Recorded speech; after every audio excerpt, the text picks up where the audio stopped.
LOP on my communication. I will allow 3 people on my communication, then we go to matters of national importance. Thank you, Right Honourable Speaker.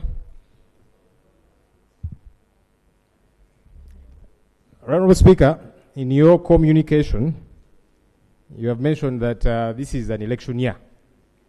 And rightly so, because the election is a process.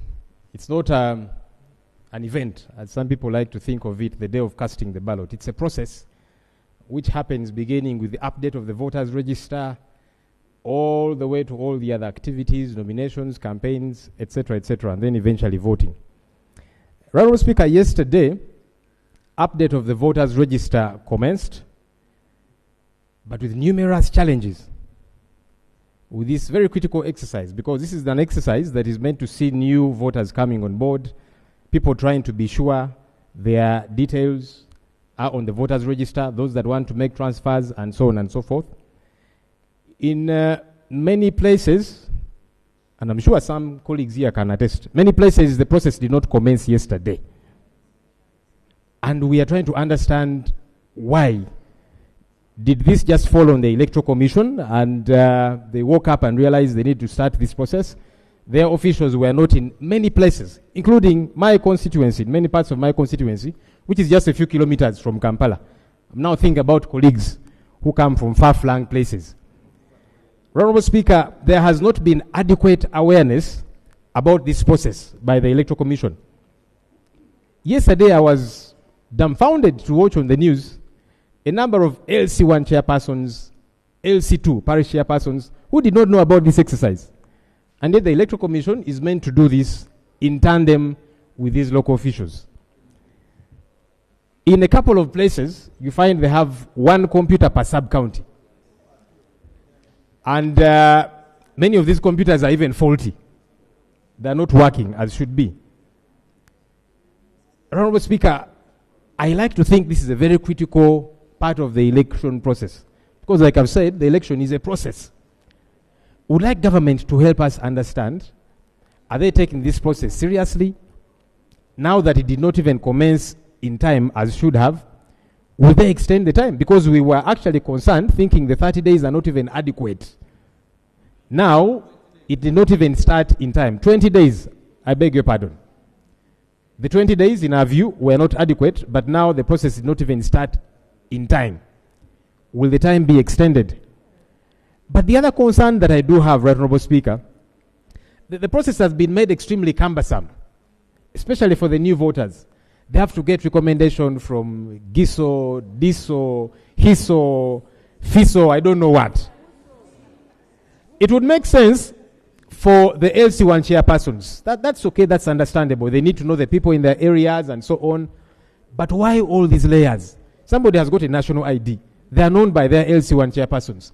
Why do they have to go and look for a GISO, then look for a DISO, they'll go to their home or their office, the place is locked, and all of this making the process problematic. Honourable Speaker, I would like government to address these issues and to help us understand. Can the process be made a little bit longer and better awareness? Thank you. Thank you. Now, honourable colleagues, today I received 6 members. The first was Honourable Naruyima Esther. So it was one of the matters I had put here to be considered under matters of national importance. 6 members on that same question. Attorney General,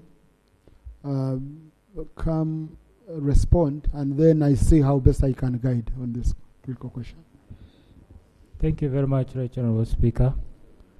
I appreciate the question as raised, but the question is quite wide and I do not want to answer it off head. I'm requesting that you give me time. I'll liaise with the Electoral Commission so that I can formally answer that question, Parliament. Thank you. So, honourable colleagues, if a colleague says he doesn't have a satisfactory answer, okay, you want him to do what? You want to give you a half-baked answer? So, but, please, honourable colleagues, let us have a statement from government tomorrow. Is it late, Attorney General? Right Honorable, I need to get in touch with the Electoral Commission so that I can get a tomorrow response. Parliament starts at 2. But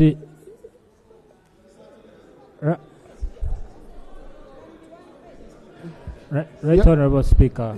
Yes, let's listen to the Attorney General. Right Honorable Speaker, I need to get in touch with the Electoral Commission so that I get information which I relay to Parliament. I'm requesting that I do that on Thursday, next week. No. The Attorney General. Thursday. Okay, honorable colleagues, this exercise is ongoing.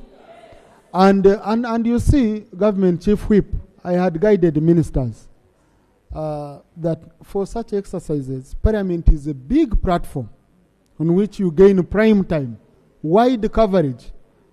So when you bring a statement here, we give you free coverage and you inform the nation. You're addressing the nation when you're here. So I would do, since the attorney, no. I'm requesting for Thursday, Right Honorable. Honorable colleagues, on Thursday at 2 p.m. we shall receive a statement from the Attorney General on the same, listen, and I will allow a debate of that statement for 1 hour. Okay? So that all your issues are covered. And Honorable Minister, Honorable Attorney General, I'm sure with that statement and even technical officers coming to support you, you will be able to answer all the questions. Okay? Thank you. On my communication, Honorable Pendi. Thank you so much, Right Honorable Speaker. Right Honorable Speaker, I really want to appreciate the report of the Auditor General, as mentioned by you, that now covers the financial and also value for money audit. However, Right Honorable Speaker, I have an issue. Currently, the sectoral committees are sitting, and therefore, the standing committee's business has been suspended. Formally, the Speaker communicated and said the standing committees should not meet. My challenge, Right Honorable Speaker, is that we will start considering these reports of the Auditor General when we are done with these budget framework papers and even the ministerial policy statements. And then you have just hardly 2 months. Right Honorable Speaker, I have raised this before. The Constitution says the Auditor General's reports will be considered by this Parliament, debated, and appropriate action taken. Now, you find that I have said this. It is wrong for us to adopt Auditor General's reports without scrutiny, because you have even mentioned it, that what is in the report is sometimes not what is on the ground. Therefore, there is a need for us to scrutinize those reports, interface with the accounting officers. Now, when we just adopt reports here without going through the committees, scrutinizing them, then we miss a point, Right Honorable Speaker. Right Honorable Speaker, I am requesting. The Constitution says we must consider them within 6 months. Now, if within 6 months, the committee is only given 2 months, 3 months to handle these reports, and you have about 400 or so entities, how can we really effectively handle these reports and conclude business? Thank so, you. Right Honorable Speaker, it has been done before. In previous parliaments, you were here. We only adopted the Auditor General's reports at the end of the term of Parliament, not within the years, to allow the committee handle certain businesses, like now Park Central, where I belong. We had issues that we were handling, but we were stopped from proceeding with the business. Now that matter remains pending, especially the projects, which we could not handle and present reports here. So, Right Honorable Speaker, we must be flexible, because the whole issue is accountability, not merely receiving reports for the sake of it and a ritual that this House adopts. These reports must be scrutinized. So this, Right Honorable Speaker, is what I wanted to state, and I hope that as presiding officers you will guide us and give us time to handle these reports. Thank you. Now, honorable colleagues, one, indeed we needed you, all of you, to be in your sector committees handling the BFP. Okay? And I think you've more or less, committees have more or less concluded with the BFP. Otherwise, we would be having a situation where we don't even have space, sitting space where to meet. and even quorum, because you find we are in the budgeting process, but a member is running on accountability question, okay? And so we said, no, first concentrate on the BFP. You have concluded. Next week, either Thursday or next week, we shall conclude it. But now the budget committee has already started receiving committee reports for the BFP. Now, on the issue of time, I think it is something we shall go back and we discuss administratively. But let me first allow Honorable Ssemujju if he wanted to guide on the same. No, Mr. Speaker, I wanted to provide some information. Yeah. The mistake we have been making is to treat the Auditor General's report as raw material for committees to do work. In other jurisdictions, if you go to Kenya, and I have visited because I chaired an accountability committee before, the report of the Auditor General is adopted as it comes. And then committees request to do further investigation in specific areas. I want to ask you, Mr. Speaker, for Parliament to adopt a similar approach. So that you don't use the report of the Auditor General, a lot of work done by technical people, sometimes even hires private firms, and then you use it as raw material. In other countries, they just adopt and then request to do investigations in specific areas, and then they can do them forever. That's the information, Mr. Speaker, I wanted to give. Yeah. Thank you. Thank you. Colleagues, I don't want us to start a debate here. We usually improve on such a processes by having meetings with committees of chairpersons. And also we can discuss it in the business committee meeting in terms of strategy. We come up together with a strategy. That is acceptable. But most importantly, Honorable Sarah, the argument was, like Honorable Ssemujju has said, government will not start taking actions on the recommendations of the Auditor General before you adopt. So now, if you wait for 4 years, 3 years, 5 years, how will you process a Treasury memoranda, which is an action taken report? So now, I think it is operational. You can, out of a committee, make subcommittees. You share, and you say this side you get projects, this side you get these categories of MDAs and all that, and in the end you adopt as a committee. You come here, we debate. But that one we shall be calling a meeting so that we agree on a strategy that can help us work as a team. Yes, finally, Honorable Babiku. Thank you so much, Right Honourable Speaker. I would like to comment on one issue that you commented about, the issue of this year being a period of election. We thank you for the wishes, but we need to be empowered to account to our people in relation to key issues we raised on the floor of Parliament. Right Honourable Speaker, as people from West Nile, we have the issue of the non-compensation of our people as a result of the LRA war, the non-expansion of a Jumani hospital and others. If we don't have these responses, whether in affirmative or not, it makes it very difficult for us to account to our people. So my prayer is, let government respond to the issues that members have raised so that we have a package to share with our people. Thank you so much. On land compensation, I remember Attorney General were working out something. Do you have any update? Thank you, Right Honourable. I appreciate the concern raised by my sister, Honourable Babiku. Right Honourable Speaker, originally the government committed itself to do compensation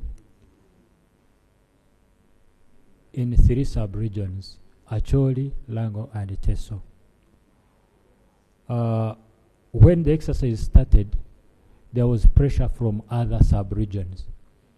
West Nile, Bugisu, Bukedi, Busoga, and parts of Rwenzori which were hit by the ADF.